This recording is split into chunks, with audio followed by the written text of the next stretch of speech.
வணக்கம். இன்றைய முக்கிய செய்திகள்.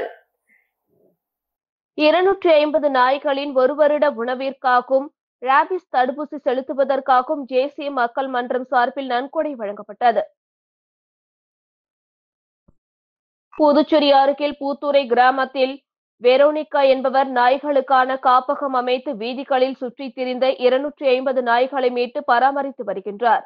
இந்நிலையில் இன்று உலக விலங்குகள் தினத்தையொட்டி தேசிய மக்கள் மன்றத்தை சார்ந்த தன்னார்வலர்கள் சுமார் 25க்கும் மேற்பட்டோர் அவ்விடம் சென்று நாய்களுக்கான காப்பகத்தையும் அங்கு பாதுகாக்கப்பட்டிருக்கும் நாய்களையும் தூய்மைப்படுத்தினர். அதன் பின் 250 நாய்களின் ஒரு வருட உணவிற்காகவும் ராபிஸ் தடுப்பூசி செலுத்துவதற்காகவும் தேசிய மக்கள் மன்றம் சார்பில் நன்கொடை வழங்கப்பட்டது. புதுச்சேரி மாநிலத்தில் பல்வேறு பகுதிகளில் தேசிய மக்கள் மன்றம் சார்பாக காந்தி ஜெயந்தியன்று நடைபெற்ற தூய்மை பணி பொதுமக்களிடையே பெரும் வரவேற்பை பெற்றுள்ளது. நாட்டின் தேசப்பிதா மகாத்மா காந்தி சுகாதாரம் முக்கியமானது என்று கூறியவர், சுற்றுப்புறத்தை மிக சுத்தமாக வைத்துக் கொள்ள தன் வாழ்நாள் முழுவதும் முழு முயற்சிகள் எடுத்தார். அத்தகைய நல்ல மனிதரின் நோக்கத்தை நிறைவேற்றும் வகையில் காந்தி ஜெயந்தியை முன்னிட்டு தேசிய மக்கள் மன்றத்தின் சார்பில் புதுச்சேரி காமராஜர் நகர், முத்தியால்பேட்டை, முதலியார்பேட்டை, மங்களம், திருபுவனை, நெட்டப்பாக்கம் ஆகிய சட்டமன்ற தொகுதிகள் மற்றும் காரைக்காலில் உள்ள தெற்கு மற்றும் வடக்கு சட்டமன்ற தொகுதிகளில் உள்ள பொது இடங்கள், பள்ளி வளாகங்களில் கழிவுநீர் ஓடைகள் தூய்மைப்படுத்தப்பட்டன.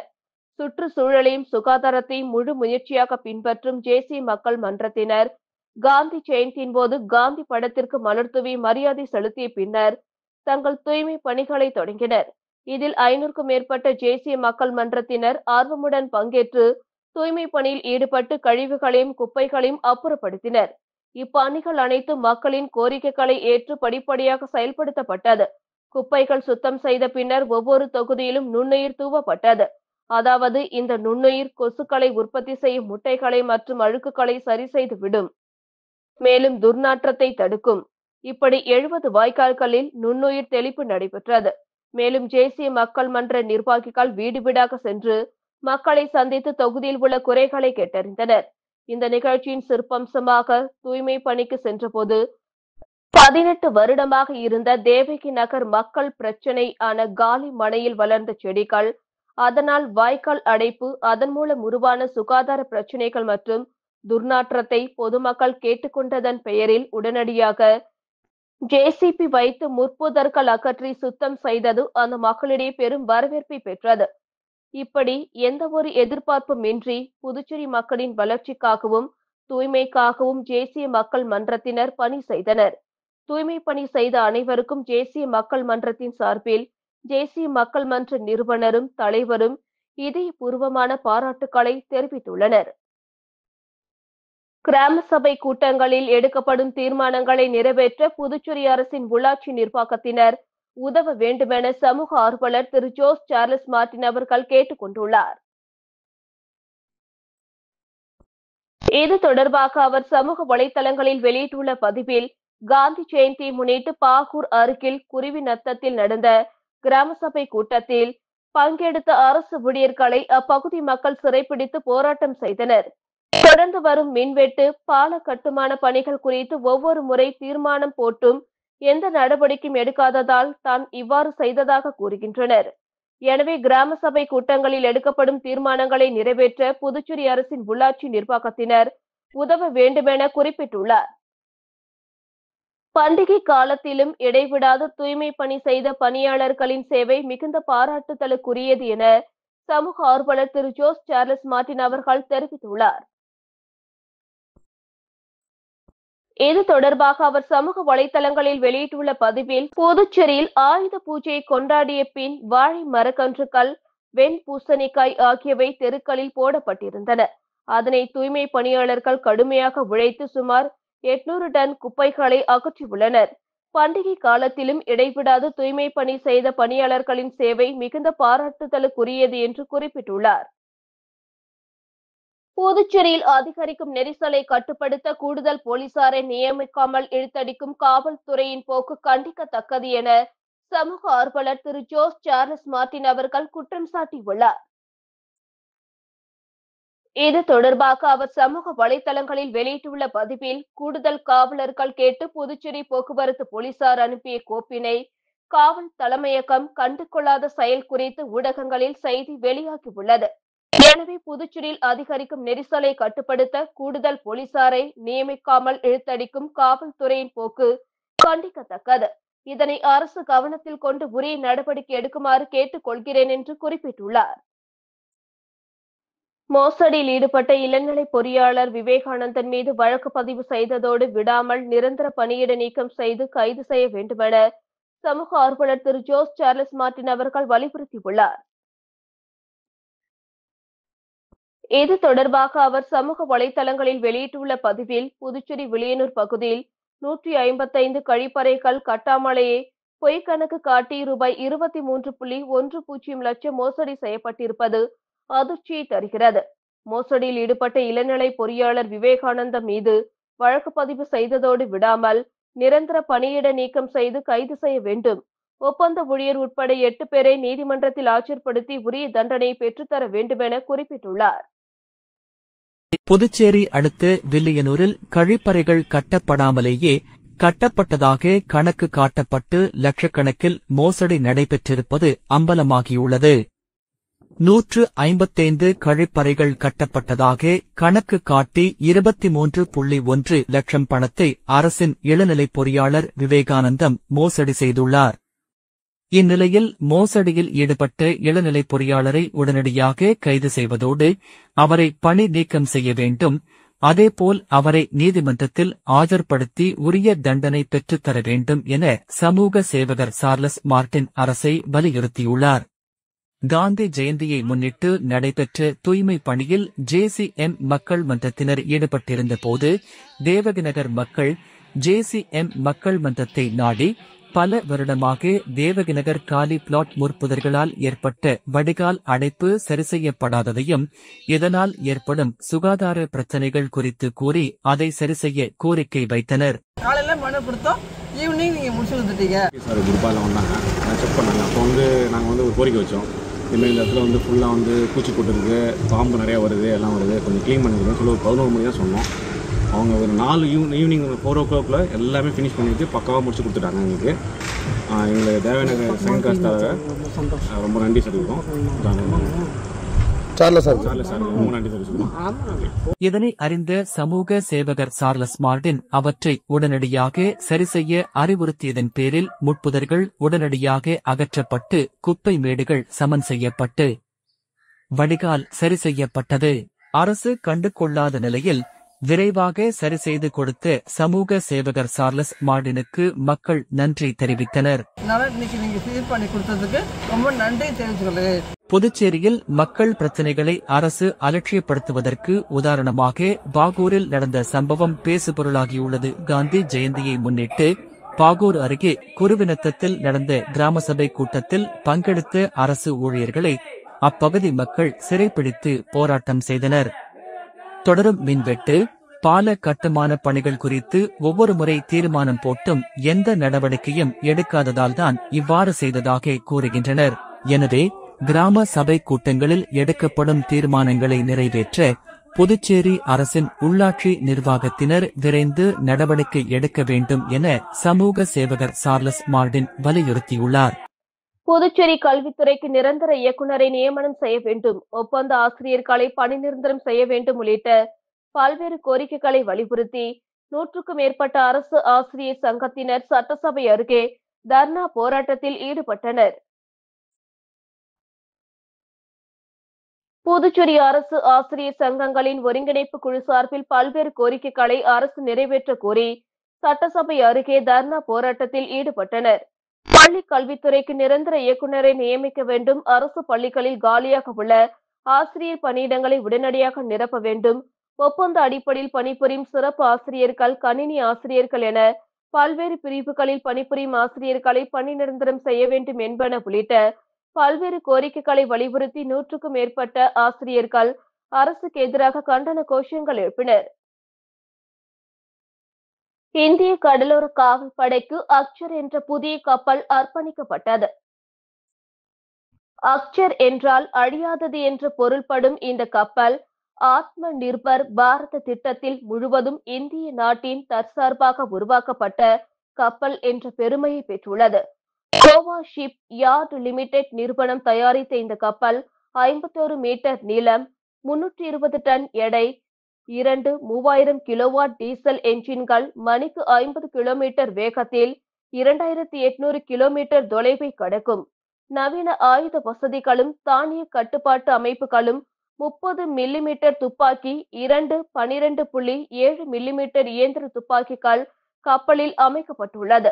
நடுக்கடலில் ரோந்து பணியில் ஈடுபடும் இந்த கப்பல் மூலம் எளிமையாக மீட்பு பணிகளையும் கடத்தலை தடுக்கவும் முடியும் என்று சொல்லப்பட்டுள்ளது. கமாண்டர் சுபென் சக்ரபோர்த்தி தலைமையிலான 5 அதிகாரிகளும் 33 படையினரும் இந்த கப்பலில் பணியாற்ற உள்ளனர். காரைக்கால் அதானி துறைமுகத்தில் நடைபெற்ற நிகழ்ச்சியில் பாதுகாப்பு அமைச்சகத்தின் கூடுதல் செயலாளரும் இந்திய கணக்கு சேவையின் அதிகாரியுமான தீப்தி மோகில் சாவ்லா, பாதுகாப்புத்துறை கூடுதல் இயக்குனர் ஜெனரல் டானி மைக்கேல் மற்றும் மத்திய மாநில அரசின் உயர் அதிகாரிகள், நாகை மற்றும் காரைக்கால் மாவட்ட அதிகாரிகள் பங்கேற்றனர்.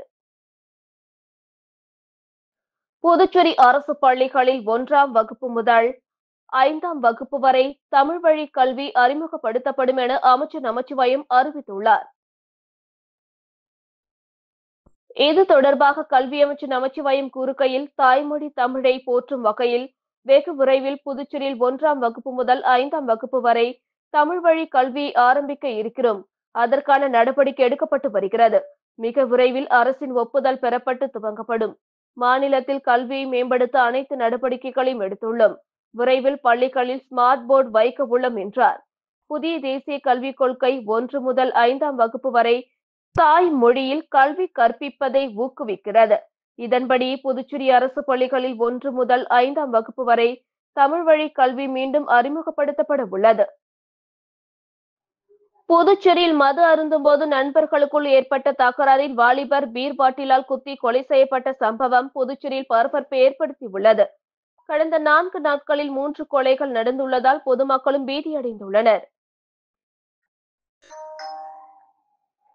புதுச்சேரி லாஸ்பேட்டை கொல்லிமேடு மைதானம் அருகே வாலிபர் ஒருவர் முகம் சிதைந்த நிலையில் ரத்த வெள்ளத்தில் பிணமாக கிடப்பதாக அப்பகுதி மக்கள் லாஸ்பேட்டை போலீசாருக்கு தகவல் தெரிவித்துள்ளனர். தகவலின் அடிப்படையில் சம்பவ இடத்திற்கு வந்த போலீசார் வாலிபரின் உடலை மீட்டு பிரேத பரிசோதனைக்காக கதிர்காமம் அரசு மருத்துவமனைக்கு அனுப்பி வைத்து விசாரணை மேற்கொண்டனர். முதற்கட்ட விசாரணையில் கொலை செய்யப்பட்ட வாலிபர் கருவடிக்குப்பம் மேட்டு தெருவை சேர்ந்த அப்பு என்கிற பிரதாப் என்பதும் இவர் மீது அடிதடி வழக்குகள் நிலுவையில் உள்ளதும் தெரிய வந்தது. மேலும் கொலை செய்யப்பட்ட பிரதாப் மற்றும் அவரது நண்பர்களுடன் கொல்லிமேடு மைதானத்தில் அமர்ந்து மது அருந்தியதும் மது போதையில் ஏற்பட்ட தகராறில் பீர் பாட்டிலால் குத்தி பிரதாப் கொலை செய்யப்பட்டதும் விசாரணையில் தெரிய வந்துள்ளது. கொலை குறித்து வழக்கு பதிவு செய்த போலீசார் கொலைக்கான காரணங்களையும் கொலை சம்பவத்தில் ஈடுபட்டவர்களையும் தேடி வருகின்றனர். புதுச்சேரியில் கடந்த 4 நாட்களில் 3 பேர் கொலை செய்யப்பட்டுள்ள சம்பவம் புதுச்சேரி மக்களிடையே பெரும் பீதியை ஏற்படுத்தியுள்ளது. புதுச்சேரி தட்டாஞ்சாவடியில் உள்ள புனித பாத்திமா ஆலயத்தின் 71ஆம் ஆண்டு பெருவிழா இன்று கொடியேற்றத்துடன் துவங்கியது. இதில் அரசு கொறடா ஏகேடி ஆறுமுகம் உட்பட திரளான கிறிஸ்தவர்கள் கலந்து கொண்டு சிறப்பித்தனர். புதுச்சேரி மாநிலம் தட்டாஞ்சாவடியில் எழுந்தருளியுள்ள புனித பாத்திமா அன்னை ஆலயத்தின் 71ஆம் ஆண்டு பெருவிழா இன்று கொடியேற்றத்துடன் தொடங்கியது. புதுச்சேரி கடலூர் உயர்மறை மாவட்ட முதன்மை குரு குழந்தைசாமி தலைமையில் சிறப்பு திருப்பலி நடைபெற்றது. தொடர்ந்து ஆண்டு திருவிழா கொடிக்கு சிறப்பு பூஜை செய்யப்பட்டு கொடியேற்று விழா நடைபெற்றது. இதில் சிறப்பு விருந்தினராக தொகுதி சட்டமன்ற உறுப்பினரும் அரசு கொறடாமான ஏகேடி ஆறுமுகம் கலந்து கொண்டு சிறப்பித்தார். கிறிஸ்தவர்கள் புடைசூழ ஆண்டு திருவிழா கொடி ஊர்வலமாக கொண்டு வரப்பட்டு ஆலய கொடிமரத்தில் ஏற்றப்பட்டு ஆண்டு பெருவிழா விமர்சையாக தொடங்கியது. தொடர்ந்து ஆண்டு பெருவிழா நவநாட்களில் காலை மாலை இரு வேளையும் சிறப்பு திருப்பலிகள் நடைபெற உள்ளது. விழாவின் முக்கிய நிகழ்வான சிறப்பு தேர்பவனி வருகிற 12ஆம் தேதி காலை புதுச்சேரி கடலூர் உயர்மறை மாவட்ட பேராயர் பிரான்சிஸ் கலிஸ்ட் தலைமையில் நடைபெற உள்ளது. அதனைத் தொடர்ந்து 14ஆம் தேதி ஆண்டு விழா கொடியிறக்கம் நடைபெற உள்ளது. இந்த ஆண்டு பெருவிழாவிற்கான அனைத்து ஏற்பாடுகளையும் ஆலய நிர்வாகிகள் மற்றும் கிறிஸ்தவர்கள் சிறப்பாக செய்துள்ளனர். புதுச்சேரியில் உள்ள பெருமாள் கோவில்களில் புரட்டாசி மாதம் 3ஆம் சனிக்கிழமையொட்டி சிறப்பு திருமஞ்சனத்தில் ஏராளமான பக்தர்கள் கலந்து கொண்டு சாமி தரிசனம் செய்தனர். புரட்டாசி மாதம் பல்வேறு சிறப்புகள் கொண்டது. இது பெருமாளுக்கு உகந்த மாதமாகும்.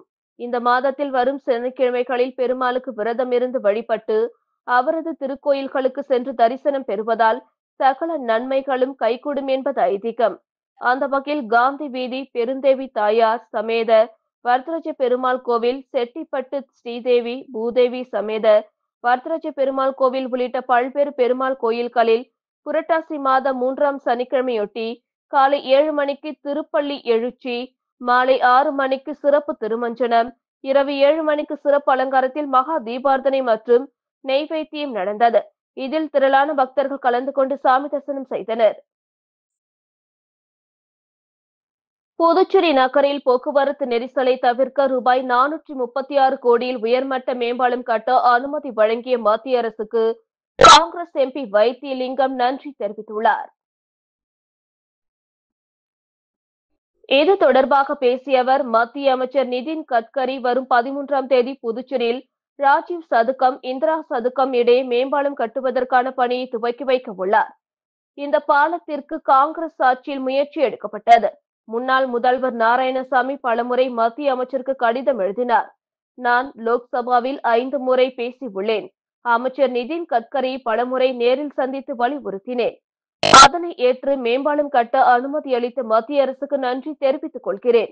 இந்த பாலத்தை மரப்பாலம் சந்திப்பு வரை நீட்டித்து அதனை முதலியார்பேட்டை சாலையுடன் இணைத்தால் நகரின் போக்குவரத்து நெரிசல் குறையும் என்றார். காரைக்காலில் இருந்து படகு மூலம் தமிழக பகுதிக்கு ரூபாய் 1 லட்சம் மதிப்பிலான மது பாட்டில்களை கடத்த முயன்ற 3 மீனவர்களை போலீசார் கைது செய்தனர்.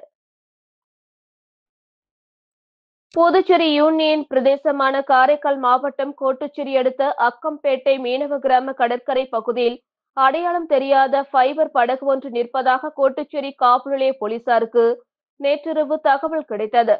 தகவலை தொடர்ந்து இன்ஸ்பெக்டர் மார்த்தினி தலைமையில் சப் இன்ஸ்பெக்டர் சுரேஷ் மற்றும் போலீசார் அக்கம்பேட்டை கடற்கரை பகுதிக்கு விரைந்தனர். சம்பந்தப்பட்ட படகை சோதனை செய்ததில் 500க்கும் மேற்பட்ட மது பாட்டில்கள் பதுக்கி வைத்திருப்பதை கண்டுபிடித்தனர். மேலும் படகின் அருகில் இருசக்கர வாகனத்துடன் நின்றிருந்த 3 பேரை பிடித்து விசாரணை மேற்கொண்டதில் அவர்கள் முன்னுக்கு பின் முரணாக பதில் அளித்ததால் சந்தேகம் அடைந்த போலீசார் அவர்களை காவல் நிலையம் அழைத்து சென்று விசாரணை நடத்தினர். விசாரணையில் சீர்காழி அடுத்த மூவர்கரை மீனவ கிராமத்தை சேர்ந்த சிவன், குப்புராஜ் மற்றும் மணிபாரதி என்பதும் படகுகள் மூலம் தமிழக பகுதிக்கு மதுபானம் கடத்த முயன்றதும் தெரிய வந்தது. இதனையடுத்து 3 பேரையும் கைது செய்த போலீசார் அவர்களிடமிருந்து 1 லட்சம் ரூபாய் மதிப்பிலான மதுபான பாட்டில்கள், படகில் இருந்த விலை உயர்ந்த யமஹா என்ஜின், இருசக்கர வாகனம் ஆகியவற்றையும் பறிமுதல் செய்தனர். விஜயதசமி விழாவில் விசாலாட்சி அம்மனுக்கு அம்பு உற்சவம் நிகழ்ச்சி கரிக்கலாம்பாக்கம் கிராமத்தில் சிறப்பாக நடைபெற்றது. புதுச்சேரி மாநிலம் கரிக்கலாம்பாக்கம் கிராமத்தில் அமைந்துள்ள ஸ்ரீ வள்ளி தேவசேனா சமேத குமரேஸ்வர சுவாமி திருக்கோயிலில் நவராத்திரி விழாவை முன்னிட்டு பராசக்தி அம்மன் 9 நாட்கள் கொழுக்காட்சி நடைபெற்றது. நவராத்திரி விழாவின் 9 நாட்களிலும் மாலையில் மூலவர் விசாலாட்சி அம்மனுக்கு விசேஷ அபிஷேக ஆராதனைகள் நடைபெற்றது. 10ஆம் நாள் மாலை விஜயதசமியை முன்னிட்டு அம்பு உற்சவம் நடைபெற்றது. விழாவிற்கான ஏற்பாடுகளை ஆலய நிர்வாக அதிகாரி ஜெயக்குமார், ஆலய அர்ச்சகர் பாஸ்கர குருக்கள் மற்றும் விழா குழுவினர் செய்திருந்தனர். மேலும் திருத்தலம் பழமை வாய்ந்ததாக கருதப்படுகிறது. இப்பகுதி மக்கள் விவசாயம் செழிக்க இங்குள்ள ஸ்ரீ வள்ளி தேவசேனா சமேத ஸ்ரீ குமரேஸ்வர சுவாமியை விவசாயிகள் மிக நம்பிக்கையோடும் பயபக்தியோடும் வணங்கி வருகின்றனர். இத்துடன் செய்திகள் நிறைவடைந்தன. வணக்கம்.